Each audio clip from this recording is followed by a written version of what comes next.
What happened to Bratz dolls? A guide in history.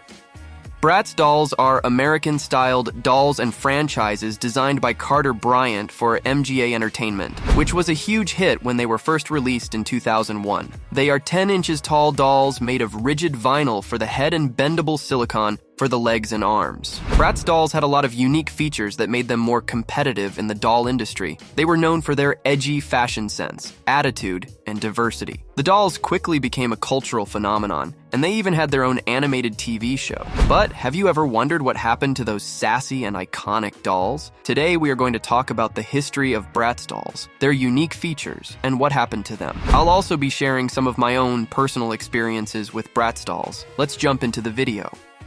Hey guys, thanks for tuning in to another exciting episode on our channel. Don't forget to like the video, and hey, if you're new here, subscribe and hit the bell icon so you never miss out on the latest updates. Story behind Bratz dolls.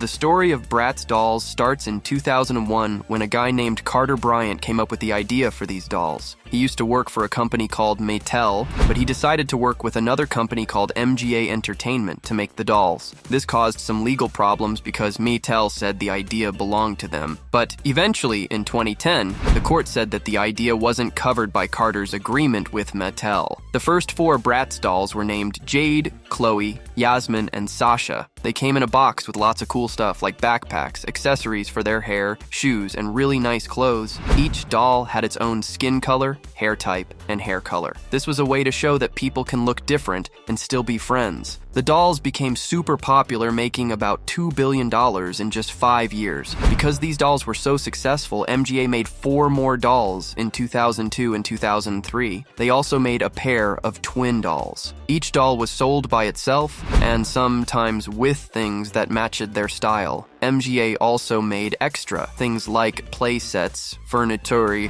and even cars to go with the dolls and make them even more fun to play with. Bratz dolls, the spark behind the idea.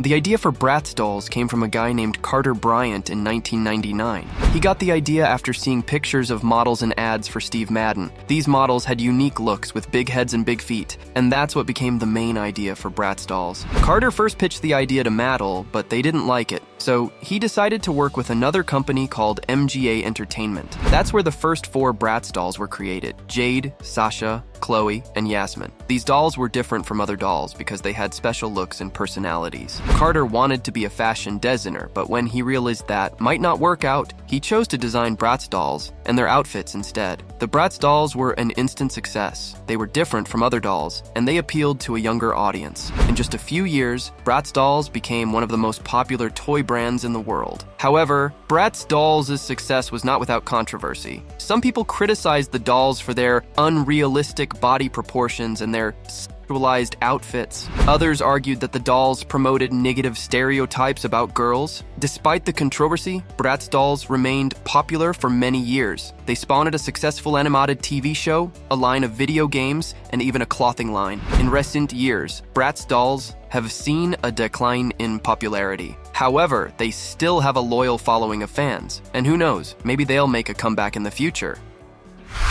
Controversial aspects of Bratz dolls. Bratz dolls were a huge hit when they were first released. They were different from other dolls, and they appealed to a younger audience. In just a few years, Bratz dolls became one of the most popular toy brands in the world. But Bratz dolls' success was not without controversy. This led to a big legal battle between MGA and Mattel from 2008 to 2010. Mattel claimed that the person who came up with Bratz dolls was actually working for them when the idea came about. Then in 2009, a guy named Bernard Belair sued both companies, saying he deserved payment because his designs had inspired Bratz dolls. There were also concerns from the people making the dolls in China. They said they had to work really long hours for very little pay, which caused a lot of problems. Even the US Psychological Association got involved. They were worried that Bratz dolls might make kids think about their bodies and adult stuff too early. They also felt the dolls showed a lifestyle that wasn't good for kids to see. All these troubles led to fewer Bratz dolls being sold. People on websites like Yahoo and Facebook didn't like them and said negative things about them. However, Bratz dolls are a story of overcoming challenges. Like any true icon, Bratz dolls refused to go down without a fight. In recent years, they made a surprising comeback, embracing a more diverse and inclusive image. The brand introduced a range of dolls with different body types, skin tones, and even facial features. Bratz dolls were back with a vengeance, proving that reinvention is always possible. I hope you enjoyed this brief history of Bratz dolls. If you have any questions, please leave a comment below, and be sure to subscribe to my channel for more videos like this one.